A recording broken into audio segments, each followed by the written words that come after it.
यह सूचक है। तारीख मांगने वालों को संविधान पढ़ना चाहिए और मेरा यही कहना है कि 7 सिफारिशें। Nothing is going on record. No, please. Thank you, Deputy Chairman, sir.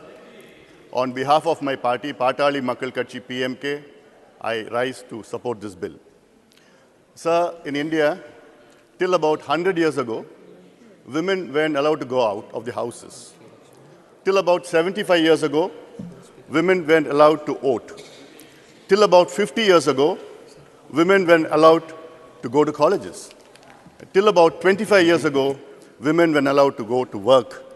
Today, it has all changed. Women are being empowered, but at a very, very slow pace and in very few numbers. Sir, down 25 years, I'd like to see a situation in India where women are so empowered that men will try to bring in a similar bill in Parliament for themselves in this August House. Sir, after the 73rd and the 74th constitutional amendment, brought in 1992 and 93, we had the first local body elections in 96. During that elections, many of the party cadres had made their wives, their daughters, and their mothers as panchayat presidents or samiti presidents or district zilla parishads, thinking that they could control them through proxy. But then I saw after 2 years, the women acted independently. By the end of their tenure, they did wonderfully well in their positions they held, and some of them got re-elected again and went on to become MLAs and MPs and ministers. So if you give women an opportunity, they definitely will excel in whatever they are doing. So I have 2 requests to the government. One, to kindly bring in the OBC representation in this bill.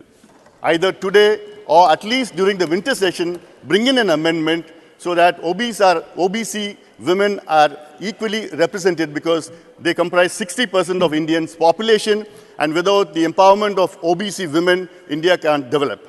Second, sir, we have 3 pillars of democracy: the legislature, the executive, and the judiciary.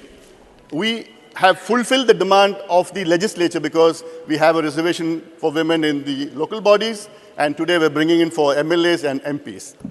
I kindly request the government to bring in reservation for women in the executive as well as the judiciary also. After 75 years post-independence, we still haven't had a woman Chief Justice of India. And there are very few women judges in the High Court and the Supreme Court.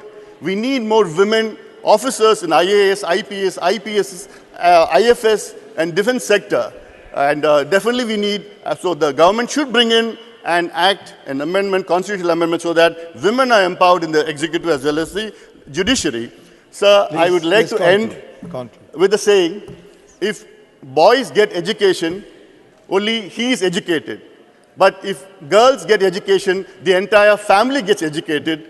And I would urge upon the government to empower women, respect them, and give them empowerment in all sections of society. And that is when India will become a developed country. Thank you very much. With these words, I support the 128th Constitutional Amendment Bill 2023. Thank you, sir. Thanks for confining yourself to time, please.